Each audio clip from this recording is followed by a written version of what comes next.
Sir, is this visible, sir? Yes, your skin is also presentable. Yes. Okay, sir. So should I start? Yeah. Go ahead. Thank you. Okay. So good morning, everybody. This is me, Ajay. So today we will be going to discuss about Allauddin Khilji. हम आज अलाउद्दीन खिलजी के बारे में देखने जा रहे हैं. As this is a trend और tradition कि हम जब भी कोई पहले important topic पढ़ते हैं तो उसके हम question answers को हमको देखना चाहिए ताकि हम उस पर emphasize कर सकें उस particular topic के ऊपर और उन points को हम अपने mind में रख सकें कि जिस तरीके से हम questions को answer दे सकें. तो इसकी इंपॉर्टेंस आपको इन क्वेश्चंस को देख के समझ आ जाएगी कि क्या इंपॉर्टेंस है इस पर्टिकुलर टॉपिक की. जैसे कि कुछ क्वेश्चंस हैं किस तरीके से आपके एग्जाम में आ सकते हैं और दूसरे एग्जाम्स में भी आ सकते हैं, वो मैंने सभी इंक्लूड किए हुए हैं. For example, discuss the Alauddin market policy with reference to his political reign. Second हो सकता है how Alauddin market policy helped him in all India conquest. Third हो सकता है examine critically the agrarian and economic reforms of Alauddin Khilji and how did it strengthen the sultanate. It has been asked in UPSC 2015. Then we have the economic measures of Allauddin Khilji were aimed at greater political control. So ये भी हमारा अच्छा खासा exam में आ चुका है. Then we have, do you think that economic measures introduced by the Sultanate rulers were beneficial to common people as well, defined with special reference to market policy. हम कोशिश करेंगे कि इस पीपीटी के अंदर इन सभी क्वेश्चंस को एटलीस्ट 100% नहीं तो एटलीस्ट 90% आंसर करने की कोशिश करें, क्योंकि 100% कुछ नहीं है, हमको ऐड ऑन करते रहना चाहिए. So we will try to do that and in the end we will understand कि हम कहाँ पर अगर कुछ हो पाएगा तो I try to show my one answer also, so that there कुछ जहाँ पर रेफरेंसेस हैं वो मैंने लिए हैं तो I will be showing that also. हम कोशिश करेंगे कि पीपीटी के अंदर ये सब आंसर कर सकें. तो लेट्स टॉक अबाउट कि what will be the objective of my talk. सबसे पहले हम सोर्सेज की बात करेंगे कि क्या सोर्सेज हैं अलाउद्दीन खिलजी के. तभी हम बात करेंगे कि एक छोटी सी हिस्ट्री खिलजीज के बारे में, just brief 1 or 2 minute. Then we will talk about the Alauddin Khilji as well, consolidation, उसका expansion. Then we talk about the market policy of Alauddin Khilji which was the greatest wonder of that age, जैसा कि historian बोलते हैं. Let's talk about the sources. क्या sources हैं जिनसे हमें पता चलता है कि अलाउद्दीन खिलजी के बारे में. तो प्राइमरी सोर्सेज में हमारे पास अमीर खुसरो का खजन उल फुता और आशिका, जिसमें खजन उल फुता बताता है हमको अलाउद्दीन खिलजी के बारे में. हमदुल्ला मुस्तफी कजुरीनी, इनका Tarikh Guzida. Ziauddin Barani, he is one of the most authentic source जो हम कहेंगे अलाउद्दीन खिलजी का. एंड जितना मैंने पढ़ा है बुक्स और जितना रिसर्च, उसमें मुझे जियाउद्दीन वर्नी का सबसे ज्यादा रेफरेंस मिला है, सबसे ज्यादा रेफरेंस मुझे इन्हीं का मिला है. तो जियाउद्दीन वर्नी को एज ऑथेंटिक रिसोर्स भी हम मान सकते हैं. उसके बाद है फरिश्ता, तारीख फरिश्ता. हालांकि फरिश्ता को प्राइमरी सोर्स में कंसीडर करना इन इटसेल्फ अ डिबेट, क्योंकि पीटर जैक्सन करके एक हमारे हिस्टोरियन रहे हैं, राइट. उन्होंने अभी लाइक फॉर एग्जांपल बुक लिखी है द दिल्ली सल्तनत political and military history.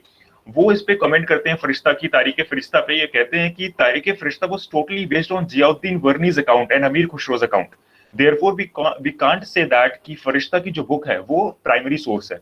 But still हम इसको प्राइमरी सोर्स में कंसीडर करते हैं, क्योंकि इन्होंने डेक्कन के बारे में भी काफी कुछ लिखा है. वहां से हमको रेफरेंस मिलता है अलाउद्दीन खिलजी की पॉलिसीज और मार्केट पॉलिसी के बारे में, as well as common people के बारे में. उसके बाद हमारे पास है इब्न बतूता, जिन्होंने रेहला लिखी है. ही वाज दैट ट्रैवलर थे और इन्होंने भी अच्छे खासे अकाउंट दिए हुए हैं, not about specifically about Alauddin Khilji but around his the reign that had been that the particular reign that he had visited. उसके बाद हमारे पास कुछ आर्कियोलॉजिकल सोर्सेज, जैसे अलाई दरवाजा है, हौज खास है, सीरी फोर्ट है, अलाई मीनार है, जमायत खाना मॉस्क्यू है. This constructed in Alauddin Khilji और खिलजीज के जो रीन था उसके अंदर. Then we have secondary sources. Secondary sources क्या होते हैं? जो प्राइमरी सोर्सेज से अपना सोर्स लेते हैं वो सेकेंडरी सोर्सेज हैं. डॉक्टर गुलाम इसके अंदर है, जिन्होंने लिखा है the life and works of sultanate Alauddin Khilji. Humaira Naz है, इनका एक रिसर्च पेपर है प्राइस कंट्रोल पॉलिसी अचीवमेंट और फेलियर. उसके बाद स्टैनली लैंडपूल, इन्होंने लिखा है medieval India under Mohammedan rule. S M Ikram, RC Majumdar, Habib Nizami. It is one of a very good book Habib Nizami, जिसके अंदर हमको बहुत ज्यादा रेफरेंस मिलता है जियाउद्दीन वर्नी का. और ही वाज मुझे एक ऐसी बुक मिली है जिन्होंने इवन वर्नी को भी इंटरप्रेट किया है. इन द एंड जब हम देखेंगे अराउंड 400 पेजेस के आसपास, he had interpret even Barani also. उसके बाद है Satish Chandra, Peter Jackson, doctor K S Lal and doctor L P Sharma and etcetera. बहुत सारे सोर्सेज हैं अगर हम बात करें तो. देन लेट्स टॉक अबाउट, एक छोटा सा 1 मिनट में हम देख लेते हैं कि खिलजीज कौन थे एंड अलाउद्दीन खिलजी पावर के ऊपर कैसे आया. देखो, खिलजीज जो थे they were like belong to 64 Turkish groups, यानी जो 64 टर्किश रेसेस थी जो टर्की के अंदर रिसाइड करती थी, उनमें से ही एक रेस थी खिलजीज.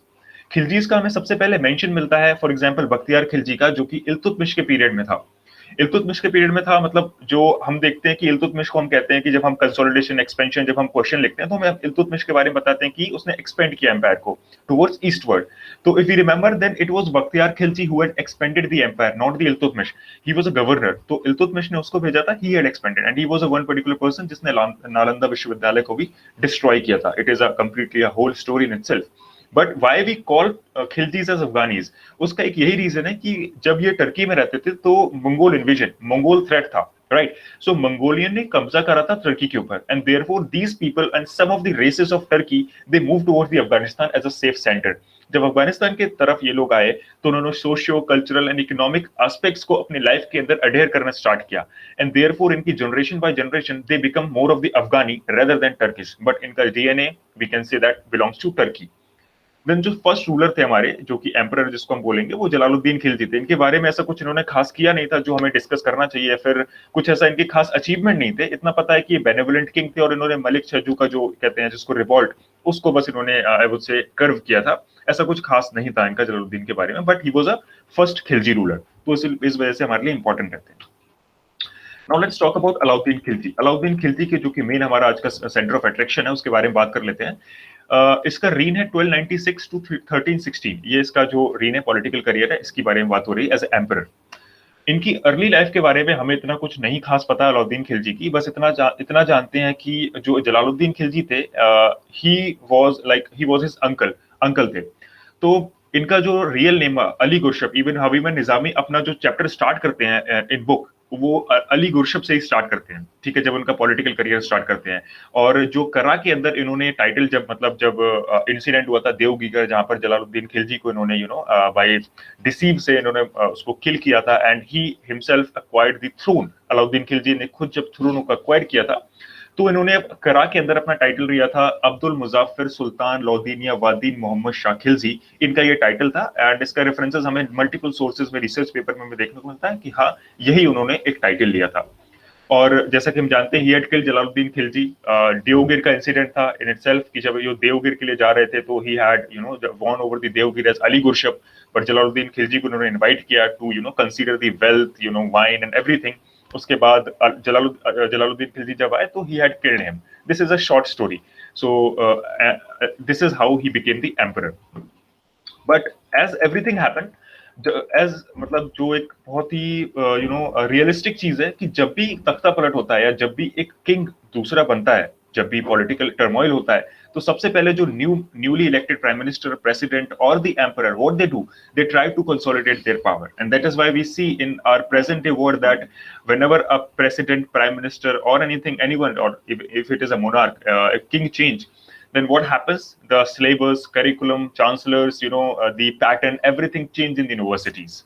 So this is the consolidation of power in present day world, right? But what happens there, as a king he also wanted to consolidate, जो उसके पास है पहले उसको इकट्ठा करना, उसको मजबूत करना। Therefore what he did, Alauddin Khilji ने क्या कहा, अलाउद्दीन खिलजी ने सबसे पहले जो उसके नॉबल्स थे, लैंडलॉर्ड्स थे, जो गवर्नमेंट ऑफिशियल्स थे जो वर्क करते थे खिलजीज के अंदर, सबसे पहले उनको प्लीज करना स्टार्ट किया, पॉलिसी ऑफ अपीसमेंट उन्होंने स्टार्ट की, ताकि ये लोग लॉयल बन सके अलाउद्दीन खिलजी के और उसके रूल को लेजिटिमेट साबित कर सके, यानी उसको एज अ किंग मान सके, राइट। सेकंड वर्क क्या किया, he killed the Arkali Khan. Arkali Khan कौन था, अरकली खान एक जलालुद्दीन खिलजी का एक बहुत ही लॉयल गवर्नर था, जो कि मुल्तान का गवर्नर था, राइट, एक बहुत ही लॉयल पर्सन था। Arkali Khan was a very powerful ruler also, even he was a particular person जो नॉर्थ वेस्ट फ्रंटियर को जिसने प्रोटेक्ट करके रखा हुआ था।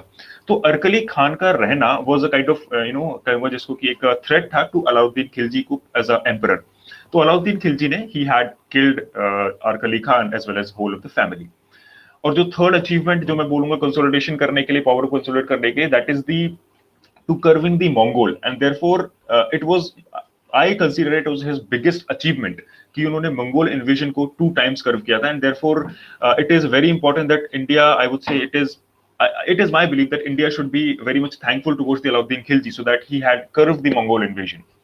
देन उसका फोर्थ जो आई वुड से एक ड्रीम था, सपना था, जो कि हमें फोर्थ बहुत आगे के लिए काम आएगा, सिकंदर सैनी। उसका उसका कहना था कि वो आई वुड से कंकर करना चाहता है वर्ल्ड को, he wants to build his own religion, he wants to conquer whole of the world. इसकी ये ड्रीम एस्पायरेशंस थी।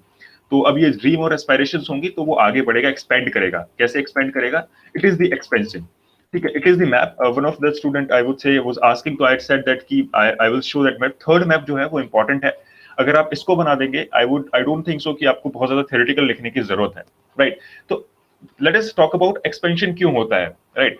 कई सारी थ्योरीज हैं एक्सपेंशन के पीछे, बट मैं जो एक पर्सनल थ्योरी को कंसीडर मानता हूं वो है फ्रेडरिक रेडजल की थ्योरी, थ्योरी ऑफ लिवेंसरूम। और इस थ्योरी के बारे में अगर आप बहुत डीपली पढ़ेंगे तो आप वर्ड वॉर जब आप पढ़ेंगे then you will get to understand this theory. Friedrich Ratzel की जो थ्योरी है, क्या इन शॉर्ट बता देता हूँ क्या थ्योरी है। इन्होंने, जो फ्रेडरिक रेडजल है, ही was a German geographer, he was not a historian, geographer थे। इन्होंने क्या किया, इन्होंने एक नेशन स्टेट को, ठीक है, एक पर्टिकुलर ह्यूमन बीइंग से कंपेयर किया। ही सेड दैट जैसे ह्यूमन बीइंग होता है, उसको जैसे वो बड़ा होता है उसकी उसकी जरूरत बढ़ती है, उसकी रिसोर्सेज बढ़ते हैं, उसकी नीड्स बढ़ती हैं, and therefore he expand. For example, if you are a student, right, अगर अभी आप घर पे हो, it's all right, you are living at your home, but once you get outside you want a room with your friend, आपको sharing के लिए एक रूम लेना पड़ेगा। But once you get married you can't live in sharing with your friend, you need 1 BHK, and when you have children you need 2 BHK, 3 BHK, so on so forth। इस तरीके का आप expansion होता है क्योंकि आपकी नीड बढ़ती है और इस वजह से आप एक्सपेंड करते हो। The same goes with the nation state also. कैसे? जो नेशन होता है उसकी नीड्स और एस्पायरेशन जब बढ़ती हैं, देयरफॉर हम, जो किंग होता है वो एक्सपेंड करना स्टार्ट करता है। This is true with respect to China also, अगर हम आज के प्रेजेंट कॉन्टेक्स्ट में बात करें, क्योंकि रिसोर्सेज कम है और रिसोर्सेज में एक ह्यूज पॉपुलेशन को सेटल करना है, और ऊपर से उसका एक ड्रीम है सिकंदर सैनी बनने का, अलाउद्दीन खिलजी को, तो उसको रिसोर्सेज, और रिसोर्सेज यहाँ पर हमको समझना पड़ेगा, रिसोर्सेज डजंट मीन रोटी कपड़ा मकान, यहाँ पर रिसोर्सेज मतलब है रेवेन्यू, जस्ट इट। क्योंकि हम मेडिबल माइंडसेट से हमको पढ़ना पड़ेगा ये, वहां पर मतलब क्या है, रेवेन्यू, एंड देयरफॉर रेवेन्यू बढ़ाने के लिए उसको एक्सपेंड करना पड़ेगा। Therefore we see he expand towards the southern India as well, और सदर्न इंडिया में उसका डायरेक्ट कंट्रोल नहीं था। I will talk about this. Okay, so this is the theory, but unfortunately, जो Frederick Ratzel थे, he was a German philosopher, and his impact was very, very rigorous on Nazi party, and therefore World War II has also happened. Although और भी reasons थे, but this is one of the main reason also. अब बात करते हैं कि expansion कहाँ किया। इसने सबसे पहले क्या किया, नॉर्थ वेस्ट फ्रंटियर को प्रोटेक्ट करना स्टार्ट किया। ठीक है, क्यों प्रोटेक्ट करना स्टार्ट किया? क्योंकि मंगोल इन्वेजन स्टॉप करना था। This was the mighty Mongol empire. ये 1294 का मैं आपको मैप दिखा रहा हूं, जब Alauddin Khilji was about to take the power. So 1294 का ये जो मैप है आपको, this can give you a threat कि मंगोल इन्वेजन कितना बड़ा था, कितना बड़ा एम्पायर था, और क्या हो सकता था अगर अलाउद्दीन खिलजी उसको कर्व नहीं करता, राइट? उसके बाद है डेक्कन इन साउथ इंडिया। डेक्कन और साउथ इंडिया की मैं बात करूं, this is the place, right, this is the place. Map complete नहीं है but this is the place.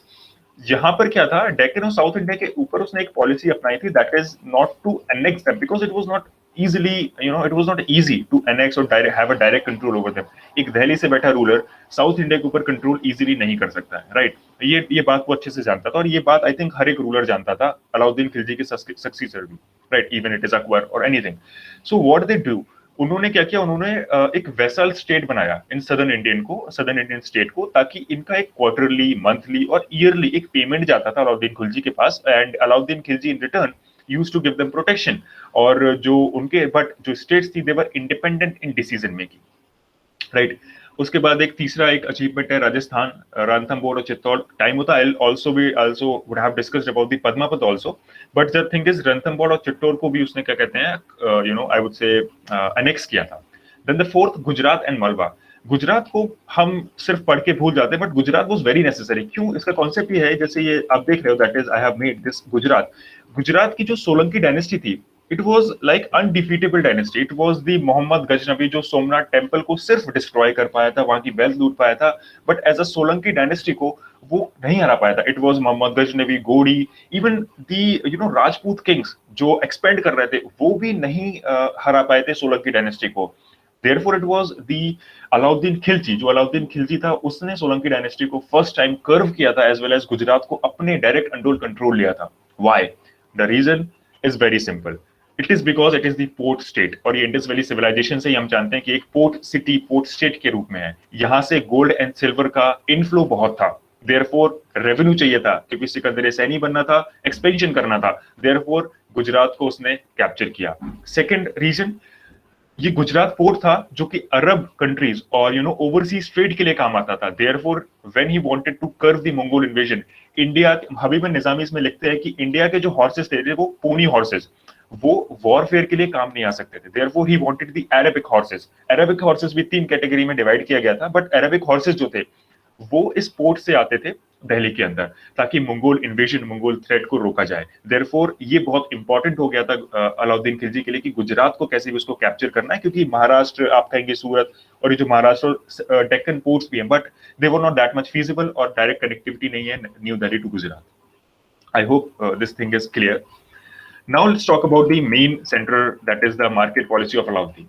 क्या है मार्केट पॉलिसी? मार्केट पॉलिसी एक छोटे वर्ड में या फिर मैं एक अंडरस्टैंड करने के लिए बोलूं तो प्राइस कंट्रोल पॉलिसी थी।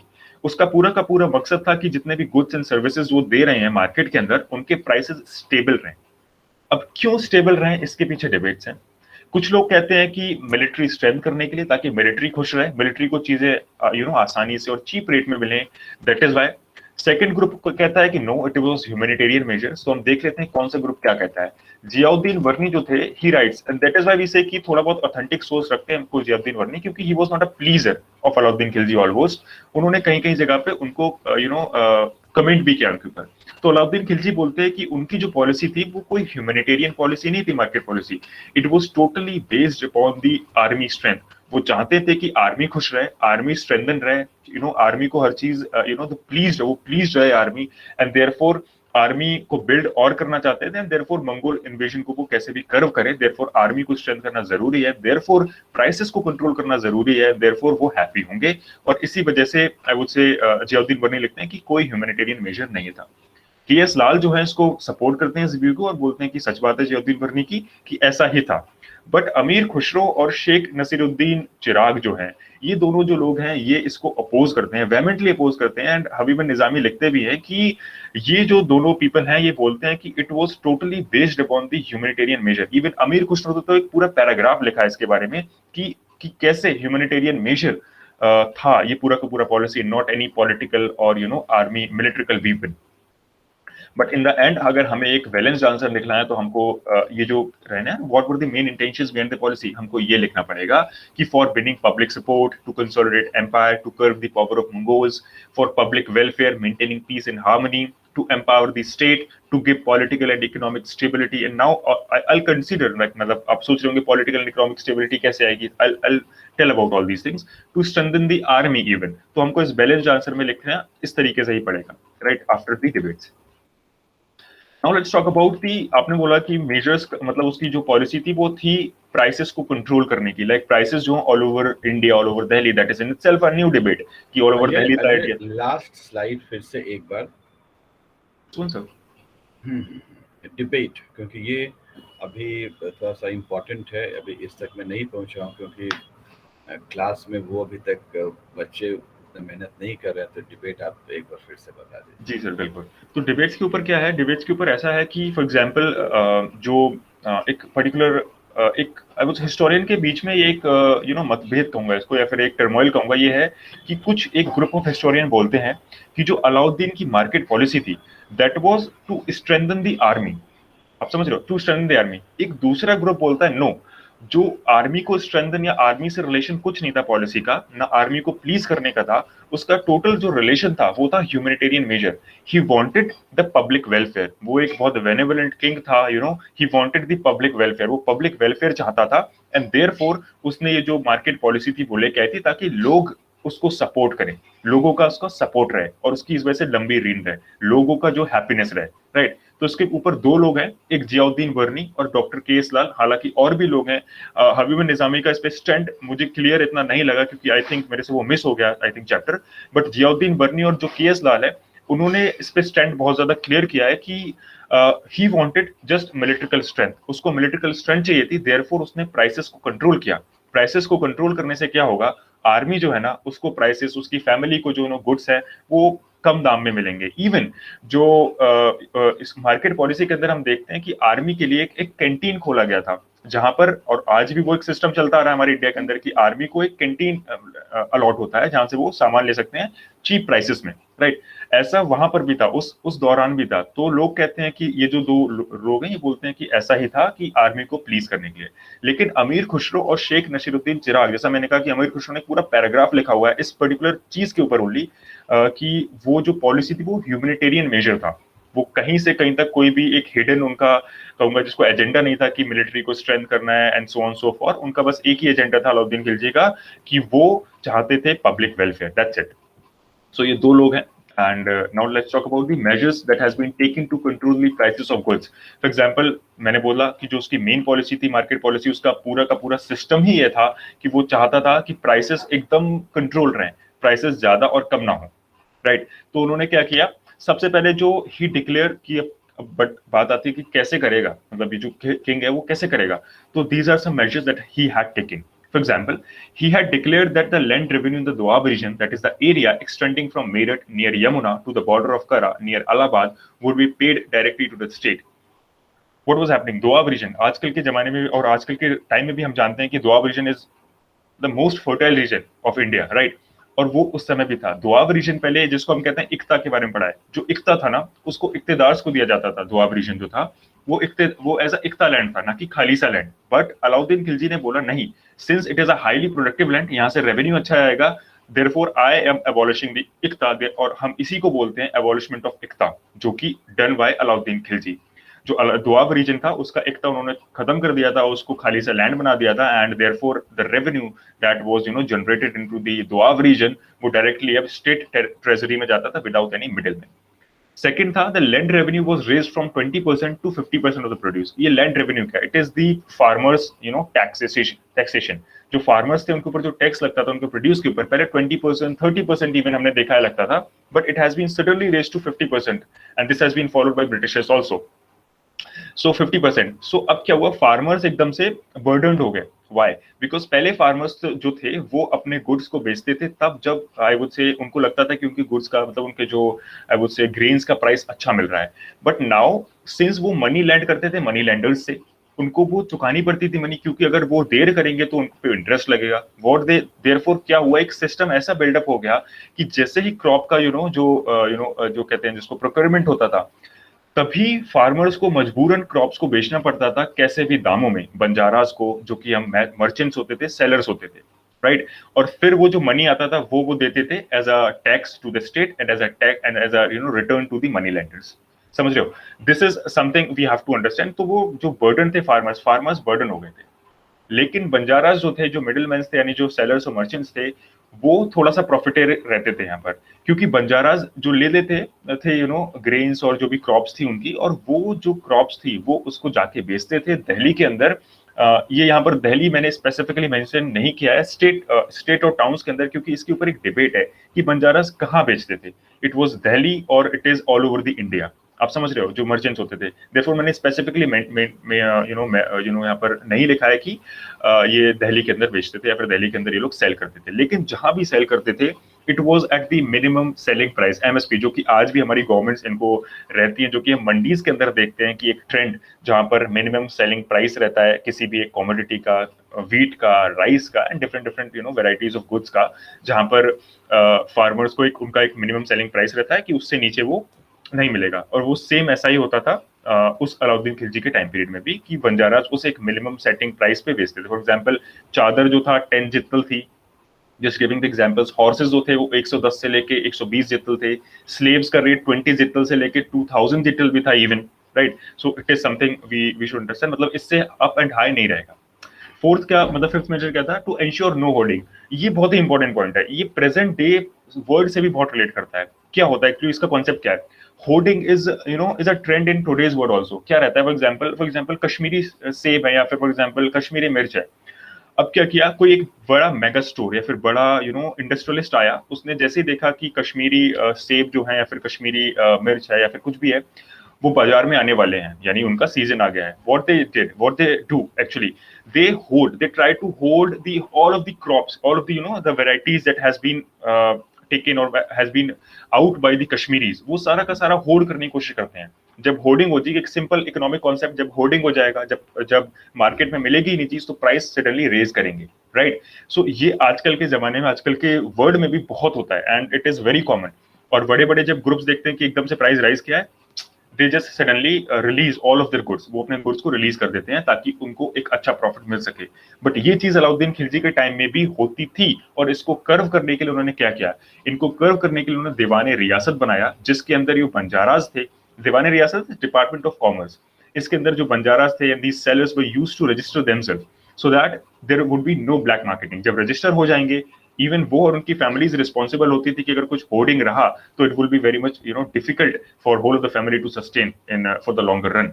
क्यों? क्योंकि बर्नी पेज नंबर 454 पे ये लिखते हैं, कहते हैं कि अगर किसी ने होर्डिंग किया, वेट्स एंड मेजरमेंट में कुछ गड़बड़ किया, तो it used to happen, the punishment was so rigorous कि जितना उन्होंने होर्डिंग किया है, जितना उन्होंने वेट्स एंड मेजरमेंट्स में गड़बड़ किया है, यानी उसको फेक किया है, the same amount of flesh used to taken from the body of that particular person, right? This is the moment of truth that has been written by Bernie only, और इसको कहते हैं पॉलिसी ऑफ जीरो टॉलरेंस। और दीवाने रियासत के अंदर ये सब कुछ होता था, जहां पर I would say traders and all these Banjaras were used to register themselves. साथ ही साथ जो हम प्रेजेंट डे से वर्ड करके लिंक करके हम देखें कि जैसे आज की सरकारें क्या करती हैं, फार्मर्स से क्रॉप्स जो होती हैं वो खरीदती हैं सो दैट किसी भी इमरजेंसी में वो काम आ सके। Same use to happen in Alauddin Khilji's reign also. Alauddin Khilji का स्टेट जो था, स्टेट ट्रेजरी से जो था क्रॉप्स खरीदे जाते थे ताकि किसी भी केस ऑफ इमरजेंसी में, ड्रॉट्स में, फमीन्स में वो काम आ सके। इसी के ऊपर डॉक्टर गुलाम भी लिखते हैं कि हमें कैसे पता चलता है ये, हमें ऐसे पता चलता है कि Alauddin had constructed a lot of granaries everywhere in the imperial Delhi. This point is to be noted, imperial Delhi but not anywhere else. उन्होंने कहीं और का रेफरेंस नहीं दिया है। इससे हम एक और नई डिबेट पे आएंगे, right? Land revenue is in the basis of measurement of land. Landlords were obliged to pay taxes, and now this is a very new trend that has been happened into Alauddin Khilji's reign. What was this trend? This trend was basically that these landlords, they were now obliged to pay some taxes to the state. Previously, these landlords were, they were not used to pay the taxes to any state treasury, but now after the Alauddin Khilji's reign, these people used to pay the taxes also. So I hope you would be able to understand. और इसके ऊपर बर्नी ने एक बहुत ही एक comment करते हुए लिखा है कि due to this they become so poor, these khuts and muqaddams, जो लैंडलॉर्ड्स का जो नेम है, मतलब इनको जो एक टाइटल है, they become so poor that their wives had to go for work in the house of Muslims. I know this is how much correct or not, but this has been commented by Bernie also. Then we have the fixation of prices, the according to quality. और ये आजकल के word में भी हम देखते हैं कि जो क्वालिटी के अकॉर्डिंग ही हमको प्राइस मिलता है, right? Elimination of merchant and capitalist, जो भी मिडिल मैन्स थे उनको एलिमिनेशन पूरा का पूरा किया। और बर्नी इस पे कोट करते हैं कि sultan has eliminated the dalali system और the middleman system. Then we have a very very strict supervision of brokers. ये जो ब्रोकर्स का जो सुपरविजन है, even this is said that कि अलाउद्दीन खिलजी खुद से आई वुड से इन ब्रोकर्स के ऊपर नजर रखते थे। कैसे? I tell you. King used to supervise everything for better execution of policy. अब एक इंपॉर्टेंट कॉन्सेप्ट है मार्केट्स का, कि जो मार्केट्स थी, आई अंडरस्टैंड कि मार्केट के ऊपर ये नियम लागू कर दिए गए थे ताकि प्राइस कंट्रोल में रहे, बट जो मार्केट्स थी वो कितने भागों में डिवाइड थी, कितने पोर्शंस में डिवाइड थी? तो markets were divided into 4 portions definitely. First one was grain market, second was Sarai Adl, third was horse and slave market, and fourth one was general market for all other commodities. ये चारों markets जो थी, इनमें अलग अलग चीजें हुआ करती थी। फॉर एग्जाम्पल, ग्रेन मार्केट्स के अंदर जितने भी ग्रेनरीज से, मतलब जो भी ग्रेन, आई वुड से राइस, व्हीट, ज्वार, बाजरा, एक्सेट्रा जो क्रॉप्स थी वो आके यहाँ पर सेल हुआ करती थी। सराय अदल के अंदर cloth, grocery, dry fruit, butter and इस तरीके की जो मार्केट थी वो थी। हॉर्स एंड स्लेव मार्केट एक बिल्कुल ही अलग थी। उसके अंदर क्या होता था, हॉर्स के अंदर एक सिस्टम इन्होंने डेवलप किया था, that is the branding of horse and the sketching of the horseman. वो वाला एक सिस्टम था कि दाग एंड चेहरा, दाग एंड हुलिया जो सिस्टम था, कि इसमें जो हॉर्स होता था उसका ब्रांडिंग, मतलब उसका उसको ब्रांड किया जाता था, मतलब उसके ऊपर कहते हैं जिसको मोहर लगाई जाती थी कि ये particular horse belong to this particular horseman, और उस हॉर्समैन का स्केच लिया जाता था ताकि कुछ भी मिसमैच ना हो। This was the strictness at that over time. हालांकि इसके ऊपर हबीब निजामी लिखते हैं कि this system was in itself not beneficial neither for the state nor for the horse and horseman. इसके ऊपर लिखते हैं, क्यों लिखते हैं? क्योंकि जो एक सिस्टम, ये एक बहुत कॉम्प्लिकेटेड सा हो गया था, क्योंकि ये तक बोल दिया था आर्मी के अंदर कि जो अगर आपको कैवलरी के अंदर शामिल होना है as a soldier, then you have to bring your own horse. अब ये डिफिकल्ट हो रहा था हॉर्समैन के लिए भी ऑल्सो, कि कहाँ से वो घोड़ा लाए, और ऐसा घोड़ा लाए कि जो फिट हो टू बिकम द कैवलरी, जहां पर वो कैवलरी के अंदर फिट रह सके। सो ये कॉम्प्लिकेटेड सिस्टम एक हो गया था, दाग एंड हुलिया system, but still it was the strictness. Now the fourth market is general markets. अब जनरल मार्केट के अंदर आई वुड से काफी रिसर्च में भी और काफी बुक्स में भी ये लिखा गया है कि ये जनरल मार्केट थी, ये सबसे ज्यादा, इस पे बोलूंगा सबसे ज्यादा लेस ऑब्जर्व मार्केट थी। बट हबीब निजामी इसमें लिखते हैं कि no, it was not the less observed market, it was the most observed market. सबसे ज्यादा इस पे ऑब्जर्वेशन इसी पे था। इवन हबीब निजामी इस पे कोट करके लिखते हैं कि जो अलाउद्दीन खिलजी था, they he used to send their slaves, children slave, to these general markets so that he can see कि जो वेट्स एंड मेजरमेंट्स हैं वो सही है या नहीं है। क्योंकि अगर बच्चों को जो आई वुड से जो चीजें हैं वो लोग सोचते थे कि ओके ठीक है, they can trick the small people, small children, and therefore Alauddin Khilji ने इस पॉलिसी को अपनाया कि he used to send his slave children, जो छोटे छोटे होते थे, उनको in these markets as a spy, ताकि कुछ सिस्टम गड़बड़ तो नहीं हो रहा है।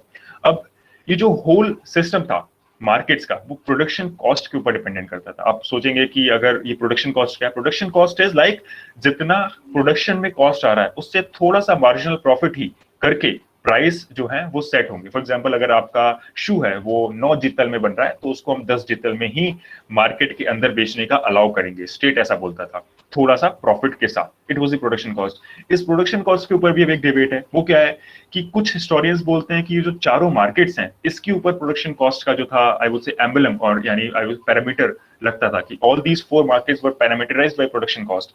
बट हबीब निजामी इसमें बोलते हैं, आई एम नॉट श्योर कि मैं यहाँ पर कितना सही हूँ गलत हूँ, I am genuinely saying, because जो fourth market I was just studying, तो फोर्थ मार्केट जो है आई रिमेंबर कि उन्होंने एक जगह लिखा है कि the only the fourth market was under the parameter of production cost. I am not sure, मैं यहाँ पर ये अपने वर्ड्स को क्लेम नहीं कर रहा हूँ, गारंटी नहीं दे रहा हूँ, but I remember something like this, right. तो इस पे भी एक डिबेट ही कह लो कि ये डिबेट है कि प्रोडक्शन कॉस्ट कहाँ पर था। और उसके साथ साथ शाहनी मंडी जो था वो चारों मार्केट्स को हेड करते थे। वरीद और मुनियाज ये सीक्रेट स्पाइस होते थे जो कि डायरेक्ट इन तीनों से डायरेक्ट कांटेक्ट रहता था अलाउद्दीन खिलजी का। यू सी कितना इंपॉर्टेंट था market policy. Market policy general लोगों के लिए, किंग्स के लिए इतना इंपॉर्टेंट नहीं था, बट यू कैन सी कि ये तीनों जो ऑफिसर्स थे वो डायरेक्ट कांटेक्ट में थे अलाउद्दीन खिलजी के। एंड इसके बाद आता है नया डिबेट कि was the policy limited to Delhi only, कि पॉलिसी जो थी वो दिल्ली तक ही सीमित थी। तो इसके ऊपर किसी ने कोई भी व्यू नहीं दिया है। फरिश्ता और वर्नी है, यही दो पीपल हैं जो बताते हैं कि पॉलिसी कहां पर और कितना सीमित थी। तो फरिश्ता इसके ऊपर बोलते हैं कि policy was same all over the empire and prices were equal in Delhi and other parts of India as well.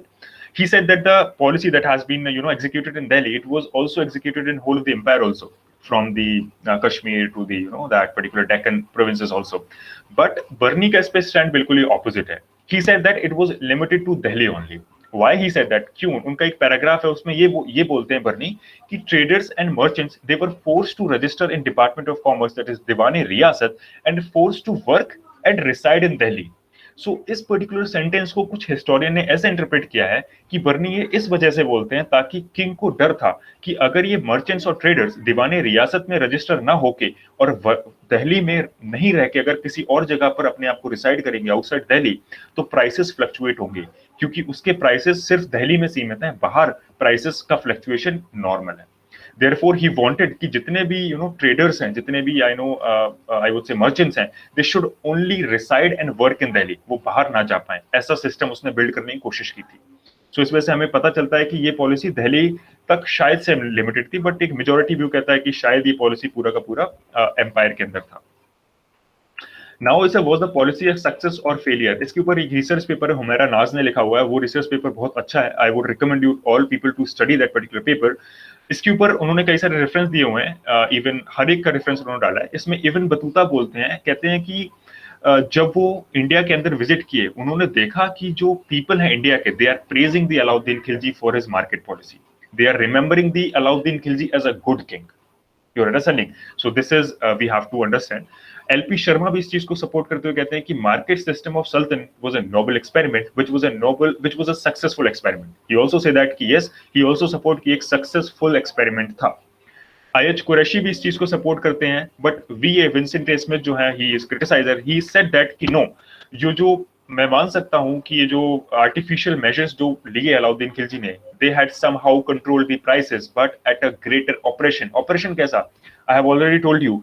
बर्नी लिखते हैं बहुत ही बोल्ड तरीके से लिखते हैं कि twice the amount of flash लिया जाता था अगर कुछ भी वेट्स एंड मेजरमेंट्स में गड़बड़ी है from the from the body of that particular seller, और उसको 20 आयरन रॉड से ही यूज्ड टू द सराय अदल, आई वुड से जो था, I just forget the name of the particular, शान मंडी जो हेड करता था, आई वुड से उसको मंडीज को, तो he used to beat that particular seller with 20 iron rods. It's a very bold statement that has been done by the Bernie. So Vincent Smith उसको लेके बोलते हैं कि या एक ग्रेटर ऑपरेशन के ऊपर आया, therefore we can't say कि उसकी पॉलिसी सक्सेस थी, it was a utter failure.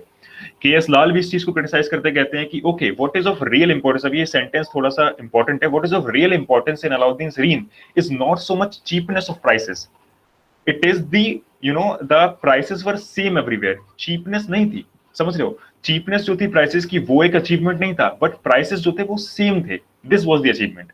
शायद चीपनेस का मतलब है अगर आपको फॉर एग्जांपल चादर जो है वो 10 जितल में मिल रही है, तो चीपनेस का मतलब है 5 जितल में मिलनी चाहिए, लेकिन प्राइसेस जो थे सेम प्राइसेस का मतलब है कि जो चादर तो दिल्ली के अंदर 10 जितल में मिल रही है वही आपको और जगह आगरा गुजरात के अंदर भी वो 10 जितल में ही मिल रही है. सो इस वजह से बोलते हैं कि उसको हम सक्सेस नहीं बोल सकते, क्योंकि मार्केट पॉलिसी का मेन ऑब्जेक्टिव था to control the price, to provide the particular things with cheap goods को प्रोवाइड करना. तो हम नहीं बोल सकते कि वो एक सक्सेस था, it was a failure. Understanding? And just give me a second, just give me a second. I'm just sharing something with you guys.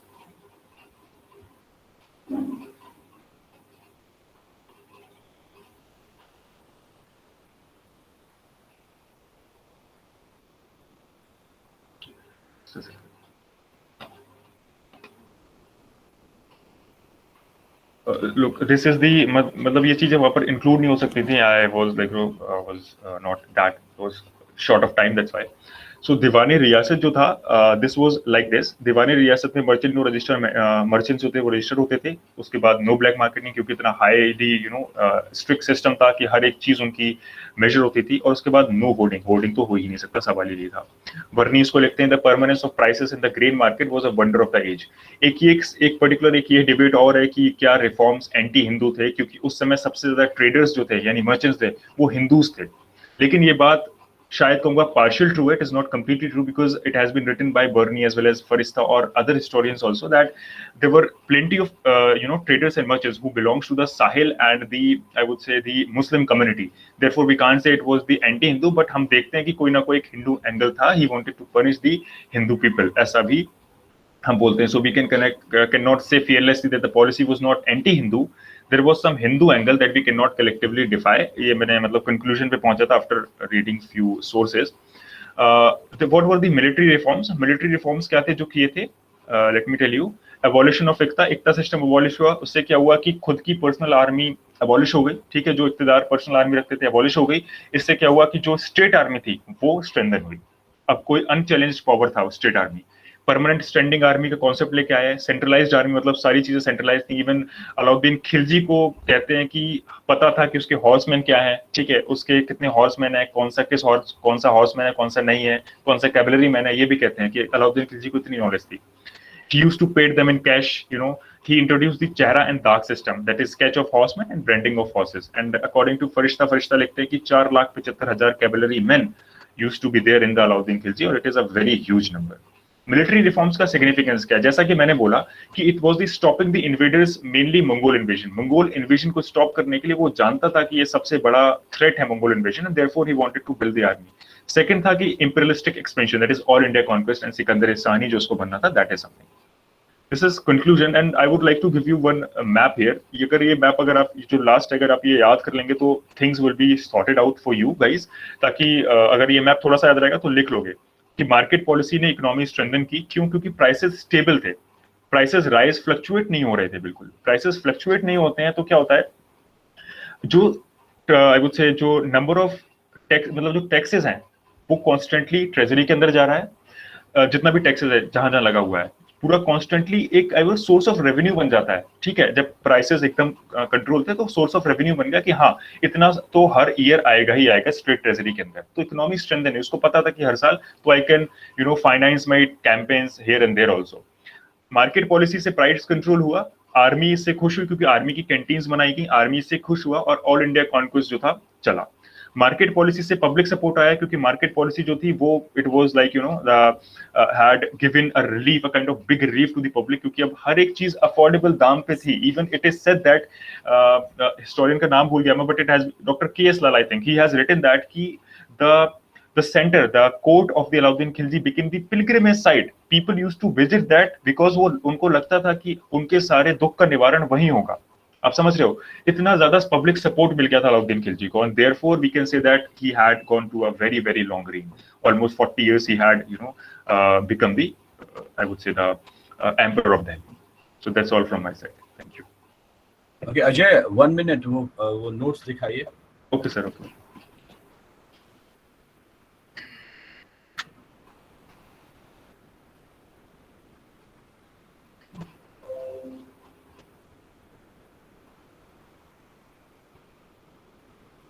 Actually this was answered, बस इसमें एक थोड़ा सा मिस्टेक मेरा था कि at that time I just forgot कि to mention some sources here इस आंसर के अंदर. मैंने बीच बीच में कुछ डाला था बट exactly sources मैं नहीं डाल पाया था. पता नहीं, that time I just forgot, बिल्कुल ही मेरे दिमाग से निकल गया था. That time I was writing the answer. ये कैसे हो सकता है सर? I don't know. अच्छा, ये देखिए, ये सारी चीजें अजय ने दिया है. इससे थोड़ा पेपर बचाता है, लेकिन आप दोनों साइड दोनों मार्जिन देंगे, लेफ्ट एंड राइट में एक मार्जिन होना चाहिए, ठीक है. और उसके बाद ये स्क्रॉल डाउन अजय, और ये जो पेज नंबर 2 लिखा हुआ है जहाँ पे, वो ओनली 2 चलेगा या तो ये है कि मतलब जितना कम वर्ड हम यूज करें उतना इजी है. स्क्रॉल डाउन अजय, मैप्स देखिए, चार्ट्स देखिए, body point, and these are the things. अगर ऐसा बनाएंगे तो मार्क्स कहाँ से कटेगा? कोई मार्क्स काटने का, जैसे अब पेज नंबर 3 लिखा हुआ है, उसको कंटिन्यूइंग भी लिख सकते हैं, कंटिन्यूइंग 3 ऐसे करके. Page number is old concept, so continuing 3 अब आप लोग लिखेंगे. और तो ये तो वो इन लोगों ने जमा किया था शायद, ओबी का वो पेपर है. This is good. Scroll down. So this is the notes. और एक चीज है इसमें कि अंडरलाइन थोड़ा सा कम है, और अगर है भी तो सेम पेन से है. तो मैं ये चाहता हूँ कि अंडरलाइन जो वर्ड्स आप चाहते हैं कि you should give more emphasis on those words, kindly underline them. 1 point, if other got Ajay got 9 percentiles, then he got 9.5 percentile. Okay, पता नहीं हिस्ट्री में क्यों इतने नंबर देते हैं आगे. सो ठीक है. और ये देखिए जो चार्ट्स हैं अच्छा है, ये बढ़िया. हिस्टोरियंस का व्यू है. तो अब इससे बढ़िया, चाहे वो अजय ने या उस दिन सौरभ ने भी मेंशन किया था कि इससे बढ़िया आप कहीं भी नहीं लिख सकते हैं, whether it is SSC paper to UPSC to graduation. और ग्रेजुएशन में लिखने का मतलब ही होता है कि आप सबसे बड़े पेपर का एग्जाम दे रहे हैं. And no, don't mention conclusion. वो कभी भी ना कंक्लूजन मेंशन मत कीजिएगा, वो ठीक है, इट्स गुड. और लास्ट में, लास्ट में दिखाइए ये क्या है, इकोनॉमिक. सर एक्चुअली इसको कंक्लूजन मतलब छोटा सा, मतलब मैंने वो बना दिया था जैसे लिंक है एवरीथिंग. तो ये देखिए, मोनोटोनस नहीं होता है पूरा जो पेपर है, वो कभी भी नहीं लगता है कि हम. और ऐसा एटलीस्ट आपके क्लास में 30 स्टूडेंट्स ने करने की कोशिश की थी, 10 स्टूडेंट्स कर पाए. और लेकिन ये प्रीति, ये जो होता है वो, प्रीति है क्लास में? प्रीति रॉय शायद थी तो प्रीति. अच्छा, ये ना ये ऐसा नहीं है कि आप लोगों ने सेकेंड ईयर में सीखा है तो थर्ड ईयर में इसको मत इम्प्लीमेंट कीजिए. इसको जो अभी डीएन सर ने या कोई भी टीचर मांगता है आपसे नोट्स, तो इसी तरह से बना के दिया कीजिए. और ये अच्छा है. तो अब मैं तो फिर बार बार नहीं बोलूँगा wonderful etcetera etcetera, let them decide whether it is wonderful और नॉट. तो आशीष,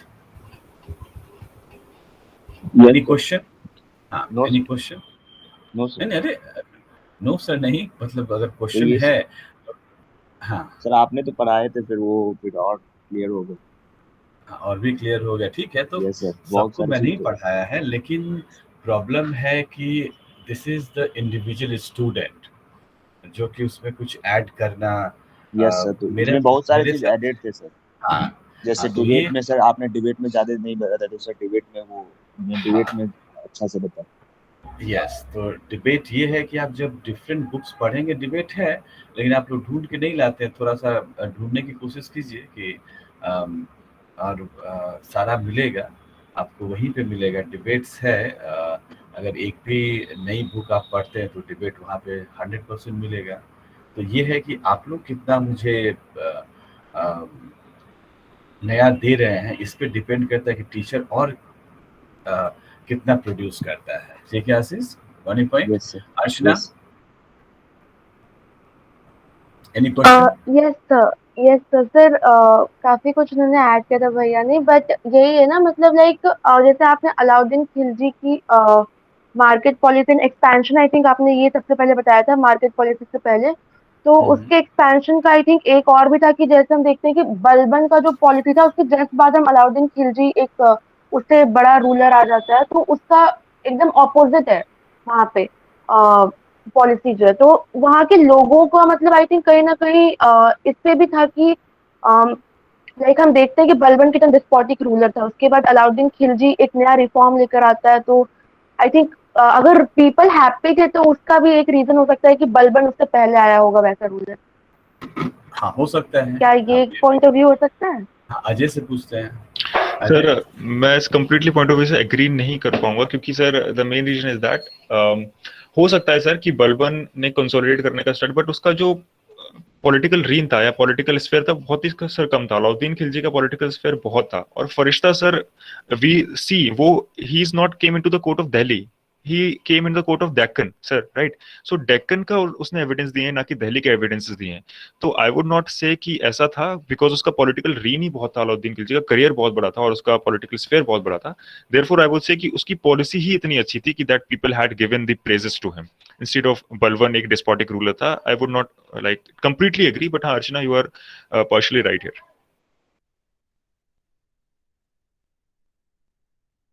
आयुष? यस सर, हाँ सर, मेरे को तो बहुत इंफॉर्मेटिव लगा। मेरा एक सोर्स पे क्वेश्चन है सर, वो बर्नी पे।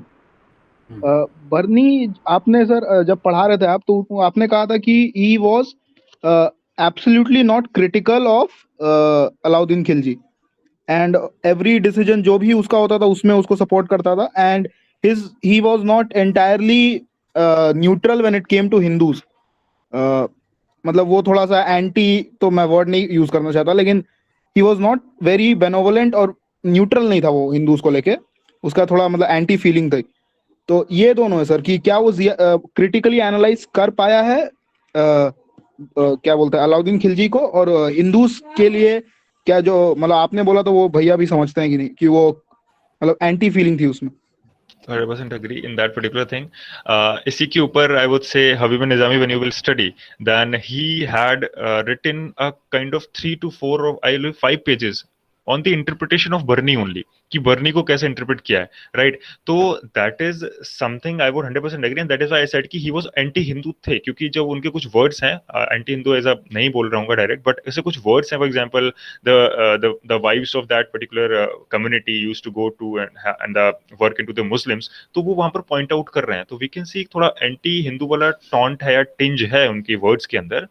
और क्रिटिकली की जहां तक बात रही, तो बर्नी जो थे ना, वो एकदम बहुत ज्यादा प्रेजर भी नहीं रहे अलाउद्दीन खिलजी के। मुझे ऐसा पर्सनली लगता है कि बर्नी ने कई जगह उनको कमेंट भी किया है अलाउद्दीन खिलजी, क्योंकि अगर प्रेजर रहते तो बोलते ह्यूमैनिटेरियन पॉलिसीज थी, so on so for, but he had said that कि उनका एक सिंपल इंटरेस्ट था मिलिट्री को स्ट्रेंथ करना। आप समझ रहे हो, this is something I would से नॉट कि कंप्लीटली वो एज अ प्रेजर रहे हैं उनके, क्रिटिकली एनालाइज किया है उन्होंने कहीं तक, मतलब एक हद तक। आप लोग जितना पढ़ेंगे उतना खुद से उसको एनालाइज करेंगे। The second thing is Hindu. Hindu that means अगर इसको हम रिफ्रेज करें, suppose that we are going to rephrase Hindu, I meant to say और Bernie meant to say the traders. बड़े पॉइंट, अगर इसको हम रिफ्रेज करें तो हिंदू वर्ड को स्लैश करके हम लोग ट्रेडर्स लिख सकते हैं, and that would be fantastic to analyze Barni. Ayush, Barni point? Traders is appropriate word. अब देखिए उस समय वर्ड जो यूज होता था, उस समय इतना लोग सोचते नहीं थे, जैसा लिखा है वैसा लिख दिया। लेकिन अगर आज के सर्कमस्टांसेस में देखें तो इट मस्ट बी ट्रेडर होना चाहिए। ठीक है, हाँ। ठीक। तो चलिए, हाँ, ये चीज हम इसमें करेंगे। एनीथिंग, एनीबॉडी एल्स नहीं, कंटिन्यू रहेगा। I have time, everybody.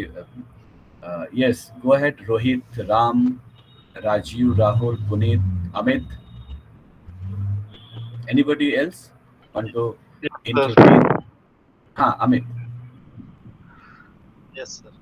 तो बहुत अच्छा लगा और जिस तरीके से भैया ने एक्सप्लेन किया उस चीज को, और आपने मतलब एक प्रकार से उस चीज को ही मतलब जो भैया ने बताया, जो आपने ऑलरेडी एक प्रकार से एक्सप्लेन कर दिया था वो सारी चीजों को, बस भैया ने वहाँ पे थोड़ी सी एफर्ट्स डाल के उसको एक बार रिवाइज करा के और एक प्रकार से हेल्प करा दिया कि कैसे हम लोगों को एग्जाम में अपने आप को रिप्रेजेंट कराना है क्वेश्चन आंसर्स को। तो sir your voice is not coming. हाँ हाँ, कॉलेज तो यही होता है ना। ये नहीं होता है कि आप लोग थर्ड ईयर इधर कर रहा है, second year, this is how study. लेकिन यहाँ यस पे तो सब लोगों को अपनी मर्जी लगी रहती है, कोई बात मानने को तैयार नहीं होता है। This is kind of study से लॉन्ग गोइंग। अगर 9 बजे से बैठक शुरू हो तो चले, लंबा बैठक चले। और यस सर। देखिए, थर्ड ईयर भी 3-4 बच्चे ज्वाइन करते हैं, सब आधे सो रहे होंगे, अरे क्या करेंगे, तो हमने पढ़ ही लिया है। लेकिन दोस्त जिनको कुछ करना है दे ज्वाइन। हाँ, यस तो सर। यही बात है। ऐसा नहीं है कि सौरभ, शुभम ने तो वो पोस्ट होल्डर्स हैं तो नहीं, they are usual like this. वही पॉइंट। तो अमित, ये यस। देखिए, थर्ड ईयर में भी ढेर सारे लोग हैं। ऐसा नहीं है कि थर्ड ईयर में बच्चे नहीं है, वहाँ भी 70-80 स्टूडेंट्स हैं, but nobody going to bother, ये क्या हो रहा है, इससे अच्छा हम सो जाते हैं, इससे अच्छा हम। लेकिन जब अजय ने दोबारा तैयारी की होगी तो उसको पता चला होगा यस। कि अब ये क्वेश्चन जो है ना वो मेरा हो गया है। या सौरभ ने हाँ। उसको कहीं से पढ़ा होगा तो लगा होगा क्वेश्चन मेरा हो गया। आपने दोबारा सुना तो लगा होगा कि ओ माय गॉड, अब तो मैं ऐसे ही जाके लिख दूंगा। Amit, yes sir. हाँ, हाँ, एक प्रकार से मेरे को ये हेल्प हो गया कि आप मैं एक बार पढ़ूंगा फिर से नोट्स को उनके भैया के जो आपने भेजे हैं, भैया ने अभी शेयर किया है, और फिर मैं एक बार अपने हिसाब से बुक को पढ़ूंगा तो मेरे के लिए बहुत बेनिफिट होगा कि उस टाइम पे जो एग्जाम मोमेंट पे बैठेंगे तो मेरे को इतना डिफिकल्ट नहीं होगा कि किस देखिए, तरीके से। क्लास का क्या इम्पोर्टेंस होता है पता है एग्जामिनेशन में? यस। 30% वो गैप को फिल करता है। सपोज दैट आप कुछ भूल रहे होते हो क्लास में, तो आपको यही जो मेरा फेस है ना वहाँ पे याद आया कि सर ने क्या बोला था। क्लास का इम्पोर्टेंस होता है गाइडलाइंस। पढ़ना तो आप ही को, जब आप वहाँ पे भूल रहे होगे ना तो आपको याद है कि ओ माय गॉड, सर ने ऐसा बोला था। अब वहाँ पे आप लिखोगे। क्लास का ये इम्पोर्टेंस होता है। या यस फिर सर। इंटरेक्शन का इम्पोर्टेंस ये होता है। यहाँ भी अभी कुछ बच्चों को देखिए, हेमंत को 2-2 बार फ़ोन किया, सो रहा होगा या जिम गया होगा। तो ऐसा होता है, लेकिन दीज आर द प्रोसेस। ठीक है, ये एक प्रोसेस है और प्रोसेस को फॉलो करना चाहिए। Anybody else? Sachin, want to say something? Sachin Chahar और सचिन कुशवाहा दोनों लोग यस बोल सर। सकते हैं। हाँ, सर जैसे मतलब एक बार जैसे भैया ने रिवाइज कराया, बहुत अच्छा था। जो मतलब मैंने पहले मतलब हमने आपने आपने पढ़ाया था, और वो मतलब टोटली फुल रिवाइज हो गया। जो कमियां थी वो भी मतलब पूरी हो गई जो भैया के नोट्स से थे। तो सर अच्छा एक आइडिया और अच्छे से मिल गया कि मतलब हम कैसे मतलब अपना आंसर जैसे जो कवर करेंगे, जो हम रह गया है वो अपना कवर कर सकते हैं। तो सर अच्छे से समझ अब गया कीजिए। थोड़ा बहुत आप लोग एक्स्ट्रा। का भी टाइम, वैसे आपको भी तो बुलाना ही पड़ा था, अभी तो टाइम पे नहीं आए थे सचिन। नो सर, वो नेटवर्क इश्यू था ना, तो मैं ट्राई कर रहा था बार बार, बट वो हो नहीं रहा था। तो अच्छा मैंने फिर अच्छा भाई के फ़ोन से मतलब हॉटस्पॉट लिया, देन मैं कनेक्ट हुआ हूँ। अच्छा। Anybody else? Mandira,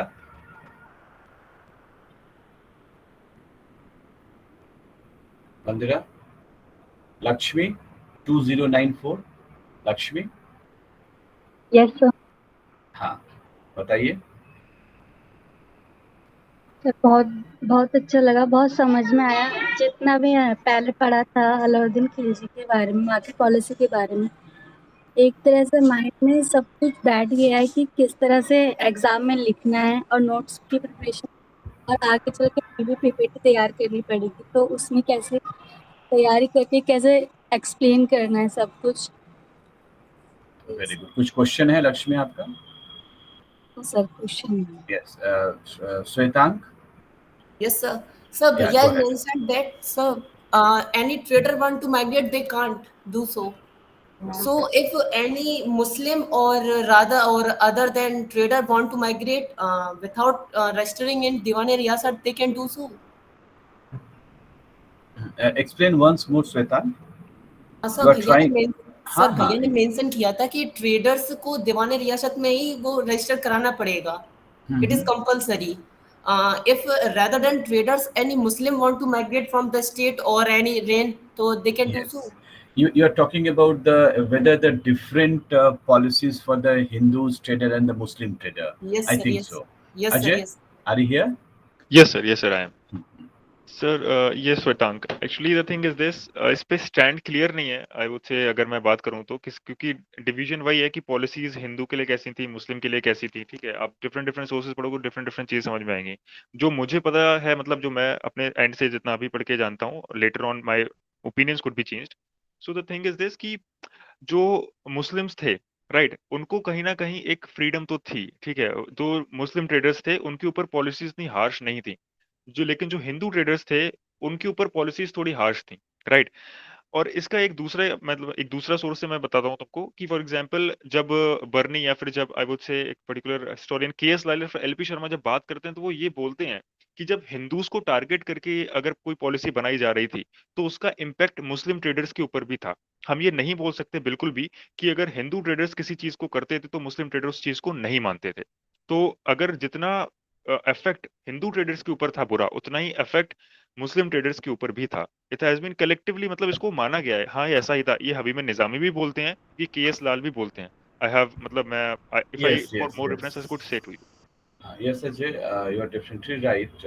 But they all are writing uh, in 1950s or 1960s. They are the modern historians. They interpreted all those things. Okay, but from my interpretation, what Bernie wrote or what anybody contemporary historian wrote about the market policy, uh, they inducted that the only traders. Yes, you may interpret it differently, and you are absolutely right when you are interpreting that for the Hindus and for the Muslims. But when Allauddin Khilji was introduced his market policy, there were no difference between so-called Hindu traders and the Muslim traders. Impact was different, no doubt.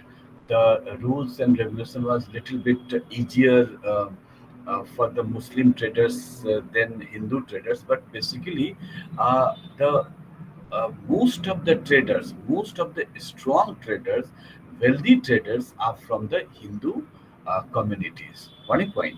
So, primary level, you are absolutely right. After interpretation, you could see all these things. But what I learned about when we are studying the exact Burning or any other contemporary sources. Policy is a policy. One point, उस समय जो policy था वो था कि भाई traders को registration कराना पड़ेगा। हाँ, समहाउ कि अगर दो चार डॉक्यूमेंट्स नहीं होंगे तो भी रजिस्टर हो जाता होगा मुस्लिम ट्रेडर्स में भी। That was the everybody's story, वो अलग है। लेकिन उस समय मुझे लगता है कि श्वेतांक और अजय, उस समय डिफरेंस नहीं किया गया था at the same time. Yes Saurabh. हाँ सर, आप एकदम सही है सर, क्योंकि जो मेजोरिटी ट्रेडर्स थे सर, बिग ट्रेडर्स, वो हिंदू ही थे सर। तो इसलिए भी सर ये इंटरप्रेट हो रहा होगा कि हिंदू के लिए थोड़ी पॉलिसी अलग थी। हाँ, अलग थी। तो ये उस Yes, समय Ajay, Shwetank, getting a point? ये सही, that is why I said ना कि कलेक्टिवली लोग बोलते हैं, मतलब इस व्यू हाँ, पॉइंट पे आए कि दोनों को यस, इम्पैक्ट हुआ पॉलिसीज। दोनों को इम्पैक्ट हुआ। और चूंकि उस समय और ट्रेडर्स हिंदू अधिक थे, तो और आज भी देखिए, अगर अगर कोई रिलेटिव है, कहीं भी आप जा रहे हैं तो कुछ छूट मिल जाती है। चाहे वो पुलिस स्टेशन हो, बैंक हो, एवरीवेयर, तो वो तो चलती रहेगी। That was the human nature. लेकिन पॉलिसी वही बनती है। Shwetank, what about Rajasthan marriage act अभी जो पास हुआ है? Shwetank, know about the Rajasthan registration act, जो आपने रजिस्ट्रेशन की बात की। सो डू यू नो, अभी राजस्थान में एक कंट्रोवर्शियल मैरिज रजिस्ट्रेशन एक्ट आया है। सुना है सर उसके मुझे बारे में? पर्टिकुलरली तो नहीं पता है, लेकिन मैंने ये सुना था उससे पहले कि 18 साल से पहले भी उसमें काफी मैरिज होती थी, मतलब जो लीगल नहीं था बेसिकली, लेकिन वो बहुत और ज्यादा उस पे बेसिस, बड़े बेसिस पे हुआ करती थी। वहाँ पे एक्चुअली चाइल्ड मैरिज होता है और गवर्नमेंट ने क्या बोला है कि हर एक मैरिज को रजिस्टर कराना है। तो जब चाइल्ड मैरिज इंडिया में इलीगल है तो मैरिज को रजिस्ट्रेशन कैसे कराया जाए? हाँ, तो आपने जो रजिस्ट्रेशन बोला ना, उससे मुझे ये इंटरेस्टिंग एस्पेक्ट याद आ गया। Yes Suman. Yes sir. Hmm, मतलब मुझे इतना पता चला है कि जितना भैया ने समझाया है और जिस तरीके से नोट्स दिखाए हैं, मतलब मुझे नहीं पता था कि पहले मतलब किस तरीके से कितना लिखना है बनाकर, पहले चार्ट्स बनाकर फिर उसको कितने वर्ड्स में लिखना है ढंग से। पर जिस तरीके से अभी ये भैया ने आपके अपनी, आपके टीचर मैंने कभी नहीं बताया कि आप नहीं अभी आपने हाँ? बताया है, मतलब आपने बताया है, अच्छा मतलब मुझे एक गुड। आइडिया नहीं था, आइडिया नहीं था, लेकिन मतलब इस तरह से लेकिन देखा नहीं था आपको ना, इसलिए। आपको नोट्स मिलेगा नहीं, एक बार जान लीजिए। अच्छा, हाँ नोट्स हाँ देगा हाँ। नहीं, आप ये जानते हैं ना? ठीक। हाँ जी हाँ हाँ? जी। Yes sir. तो आपको देखी के मतलब उसको रेप्लिकेट हाँ मतलब एक करना होगा। आइडिया मिल गया कि किस तरीके से बनाना है। यस। तो कब बन रहा है? कितने बन रहा बना है लिया सर, आप लोग? मैं आपको सेंड कर दूंगी, मैंने बनाया है, मैं आपको सेंड कर हाँ, दूंगी। ठीक है, ठीक है। सो राहुल राहुल यादव, ए, राहुल, चलिए। Praveen. Yes, sir. Yes, sir. Sir, expression was fantastic sir. Sir कुछ बहुत कुछ जानने को मिला, जैसे कि आंसर राइटिंग कैसे करनी है, कैसे मतलब अपने आंसर को और वैल्यू एडिशन करना है चार्ट के थ्रू, मतलब ये सब चीज़ें होती है वैल्यू एडिशन के लिए, ये जानने को मिला।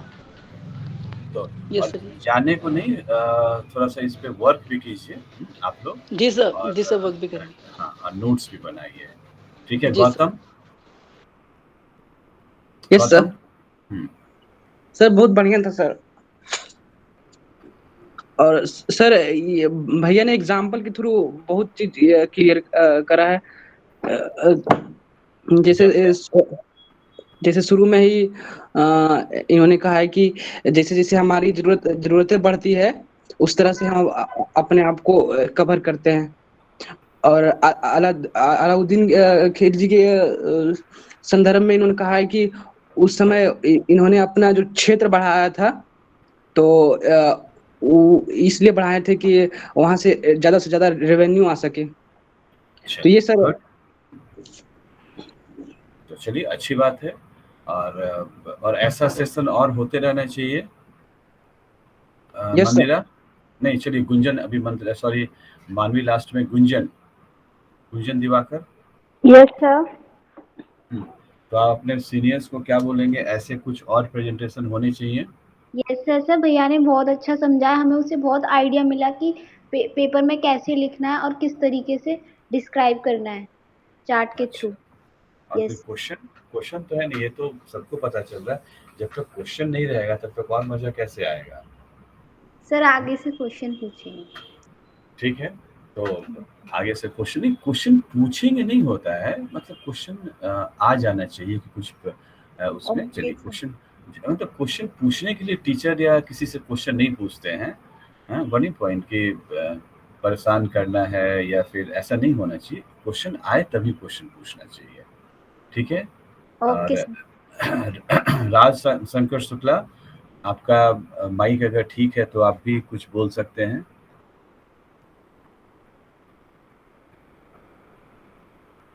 राज का क्या होता है, जब इसका नाम लेता हूँ तो क्लास से चला जाता है भाई।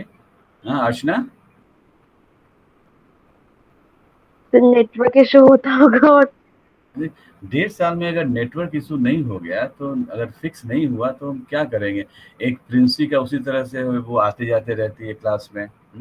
Ajay, Ajay Sharma, what's your comment?